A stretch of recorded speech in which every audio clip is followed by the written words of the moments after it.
Ah, bonjour et bienvenue encore une fois au Hat Historian, l'historien des chapeaux.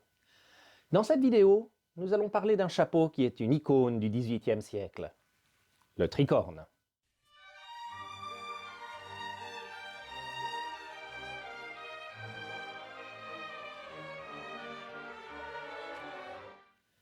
Pendant près d'un siècle, le tricorne a été le chapeau de premier choix pour les hommes des pays européens et ceux qui étaient influencés par ces pays. Porté par tous, de la royauté aux aristocrates, aux bourgeois, aux ouvriers, par les civils et les militaires, ce chapeau était vraiment universel. Notons en passant que le nom de tricorne n'est réellement apparu qu'au XIXe siècle, bien après qu'il soit passé de mode. Du fait de son ubiquité, il n'avait pas de vrai nom dans le langage courant, étant tout simplement un chapeau.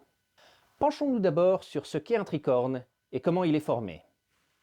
Comme vous pouvez le voir sur cet exemple de déguisement bon marché, il est formé en prenant un simple chapeau à large rebord rond et en retournant les côtés en 3 emplacements pour les attacher à la calotte, créant une forme triangulaire. Des chapeaux ronds comme ceux-ci étaient populaires depuis des siècles, appréciés pour leur simplicité et la protection qu'ils offraient du soleil et de la pluie. Beaucoup d'hommes, particulièrement des soldats, avaient l'habitude de retourner l'un des côtés du bord, comme on peut le voir dans beaucoup de représentations classiques de mousquetaires par exemple. Au-delà de l'allure élancée et débonnaire que cela leur donnait, il y avait aussi des raisons pratiques. Lorsque l'on repose une arme telle qu'une lance ou un mousquet sur l'épaule, le bord du chapeau gênait souvent et le chapeau pouvait être renversé. Le fait d'attacher le rebord était une solution qui éliminait le problème. On peut voir le même raisonnement appliqué au chapeau de l'armée australienne, encore aujourd'hui. Par la suite, plutôt qu'un seul rebord, les gens commencèrent à en replier 2, voire 3. Plusieurs explications pour cela existent. Certains disant que cela aidait le soldat à faire s'écouler l'eau de leur chapeau de façon plus contrôlée, ou leur permettait de reposer leur arme sur n'importe quelle des 2 épaules.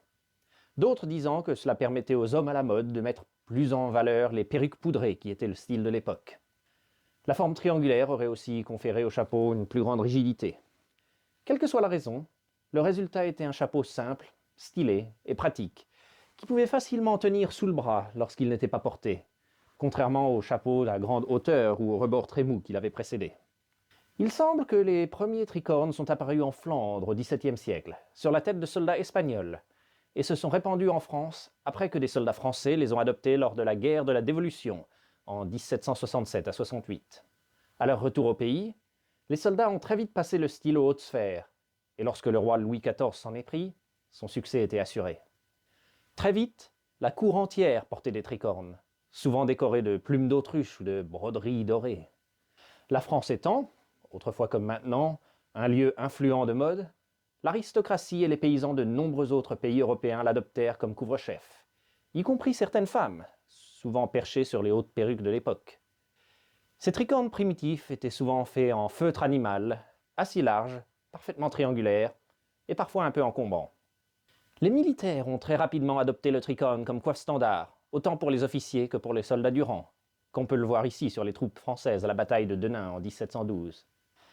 Les soldats en portaient souvent une version dont les côtés étaient lacés, ce qui leur permettait de relâcher si nécessaire pour se protéger du soleil. Ils pouvaient même le porter à l'envers, avec l'arrière relâché comme une sorte de casquette, la pointe vers le dos. On pourra noter également que les soldats portaient leur chapeau différemment des officiers ou des civils. Ces derniers le portaient droit sur la tête, pointe centrée sur le front, comme on peut l'imaginer. Mais ceci aurait causé chez les soldats le problème que j'ai mentionné plus haut, que leur fusil, représenté ici par ce parapluie, posé sur l'épaule, aurait percuté l'une des cornes du chapeau lorsqu'il marchait. Les soldats le mettaient donc souvent légèrement de travers, avec une pointe au-dessus de l'œil, ce qui leur permettait de poser leur arme sur l'épaule sans problème. Un autre domaine où le tricorne est fermement gravé dans l'imagination collective est celui de ces pestes des mers, les pirates. La raison qu'ils sont associés avec la piraterie, on peut dire que c'est la première image qui vient à l'esprit de la majorité des gens quand ils pensent à un tricorne, à part peut-être en Amérique où ils voient un révolutionnaire, est simplement que l'âge d'or de la piraterie était pendant les premières décennies du XVIIIe siècle, le moment précis où le tricorne était le pic de la mode. On peut imaginer que ces hommes hors la loi, lorsqu'ils ne dépensaient pas leur butin en beuverie, auraient voulu être à la mode. Ils auraient donc, surtout pour les plus célèbres capitaines, invariablement porté un tricorne. Une petite parenthèse sur le nom. Comme je l'ai dit plus tôt, ils n'étaient pas nommés tricornes pendant l'époque où ils étaient populaires. Ils auraient été simplement appelés chapeaux, ou parfois chapeaux de bras, car ils étaient souvent portés sous le bras par la bonne société, soucieuse de ne pas abîmer leur perruque. Le terme tricorne, venant de trois cornes, faisant référence naturellement aux trois pointes qui lui donnent sa forme triangulaire, n'a été appliqué qu'au XIXe siècle, pour le différencier du bicorne, qui avait aussi été appelé chapeau de bras. Donc, bien que ce soit le terme correct pour cette coiffe, un homme du XVIIIe siècle serait probablement un peu perdu à vous entendre complimenter leur tricorne. La suprématie du tricorne, en tant que chapeau de l'homme bien habillé de l'Europe et de ses colonies américaines au XVIIIe siècle, n'avait pas grand compétiteur. Il suffit de regarder n'importe quel film ou série se déroulant à l'époque pour voir qu'il n'y a quasiment aucun homme qui n'en porte pas à un moment ou à un autre. Même les enfants en avaient des versions. Mais le siècle continua et les choses commencèrent à changer. En Amérique, où je suis en ce moment, le tricorne est fermement associé avec l'époque de la guerre d'indépendance et est encore utilisé pour évoquer cette époque, que ce soit les mascottes de l'équipe des Patriots aux manifestants du Tea Party. Il y a un peu d'ironie dans le fait que cette période est aussi celle qui marqua le début de la fin de la domination du tricorne dans la société. Sa forme avait évolué depuis ses origines. Vue du dessus, elle était originalement très triangulaire, avec la pointe avant très marquée. Progressivement, cette pointe a rétréci, évoluant lentement en ce qui deviendrait le bicorne.